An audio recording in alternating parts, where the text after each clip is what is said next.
Bonjour, avez-vous déjà oublié quelque chose quelques secondes après l'avoir lu? Ou encore, vous souvenez-vous exactement de ce que vous portiez le jour de votre premier jour d'école? La mémoire est l'une des capacités les plus fascinantes de notre cerveau.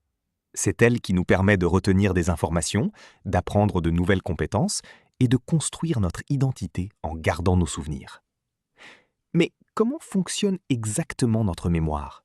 Et pourquoi oublions-nous certaines choses mais pas d'autres? La réponse réside dans le fait qu'il n'existe pas une seule mémoire, mais 4 types distincts, chacun avec ses propres caractéristiques, capacités et limites. Commençons par le premier type, la mémoire sensorielle. La mémoire sensorielle est le point d'entrée de toutes les informations dans notre cerveau. Elle capture tout ce que nos sens perçoivent à chaque instant.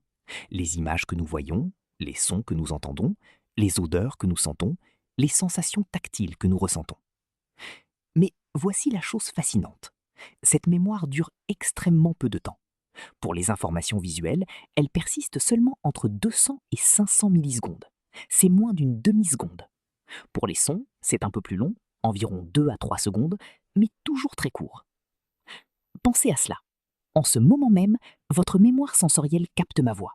Mais si vous ne la traitez pas activement, elle disparaîtra en quelques secondes. C'est pourquoi nous oublions instantanément la plupart des détails visuels que nous voyons.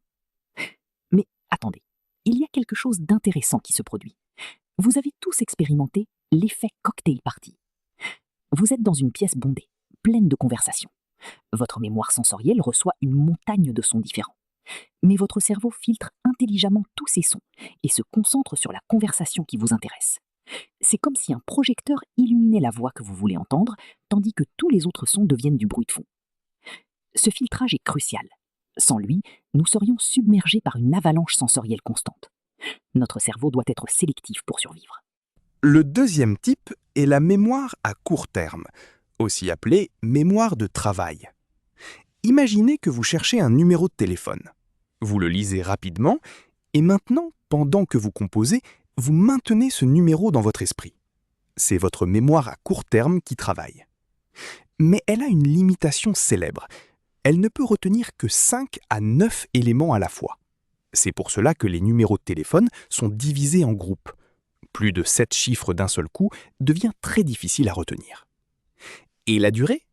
Entre 18 et 30 secondes. Si vous ne répétez pas l'information ou ne la transférez pas à votre mémoire à long terme, elle s'efface. Et nous arrivons au troisième type, la mémoire à long terme. C'est ici que vivent nos véritables souvenirs. Contrairement à la mémoire sensorielle et à la mémoire à court terme, la mémoire à long terme a une capacité pratiquement illimitée et peut durer des années, des décennies ou même toute une vie. Mais la mémoire à long terme n'est pas monolithique. Elle se divise en 2 catégories principales. La première est la mémoire déclarative. C'est tout ce que vous pouvez consciemment exprimer ou déclarer. Elle inclut 2 sous-types importants. La mémoire épisodique. Ce sont les souvenirs d'événements spécifiques de votre vie. Votre premier jour d'école, votre graduation, votre mariage, ce repas délicieux que vous avez mangé l'année dernière. Ce sont des souvenirs temporels, situés à des moments précis de votre vie. Et puis, il y a la mémoire sémantique. C'est la connaissance générale. Paris est la capitale de la France. 2 plus 2 égale 4. Les plantes font la photosynthèse. Ce n'est pas lié à un moment spécifique, mais plutôt à des connaissances universelles. La deuxième catégorie de la mémoire à long terme est la mémoire procédurale, aussi appelée mémoire implicite. C'est la mémoire des compétences et des habitudes. Comment faire du vélo, comment danser, comment nager, comment jouer du piano. Et voici ce qui est remarquable. Vous ne pouvez pas vraiment exprimer verbalement ces souvenirs. Vous ne pouvez pas expliquer comment vous savez faire du vélo. Vous savez simplement le faire. La consolidation d'une mémoire est un processus fascinant. Quand vous apprenez quelque chose de nouveau, les neurones créent des connexions. Ces connexions sont fragiles au début. C'est pourquoi vous devez répéter et pratiquer pour renforcer ces connexions. Le sommeil joue un rôle crucial dans ce processus. Pendant que vous dormez, votre cerveau rejoue les expériences du jour, renforçant les connexions neuronales importantes et éliminant les connexions moins utiles. Maintenant, parlons plus spécifiquement de la mémoire procédurale, car elle est fascinante. La mémoire procédurale est différente des autres types de mémoire, car elle n'est généralement pas consciente. Quand vous faites du vélo, vous ne pensez pas « Maintenant, je dois décaler mon poids à gauche et tourner le guidon à 45 degrés ». Non, votre corps sait simplement quoi faire. C'est une mémoire motrice, stockée différemment dans le cerveau par rapport à la mémoire déclarative. Comment cela fonctionne-t-il? Au travers de la répétition et de la pratique. Quand vous apprenez à jouer du piano pour la première fois, c'est conscient. Vous pensez à chaque note, chaque doigt, c'est difficile, c'est lent, c'est épuisant mentalement.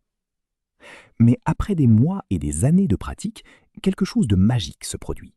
Vous pouvez jouer une pièce complexe sans même y penser. Vos doigts connaissent le chemin. C'est ce qu'on appelle l'automatisation, et c'est la clé de la maîtrise dans n'importe quel domaine.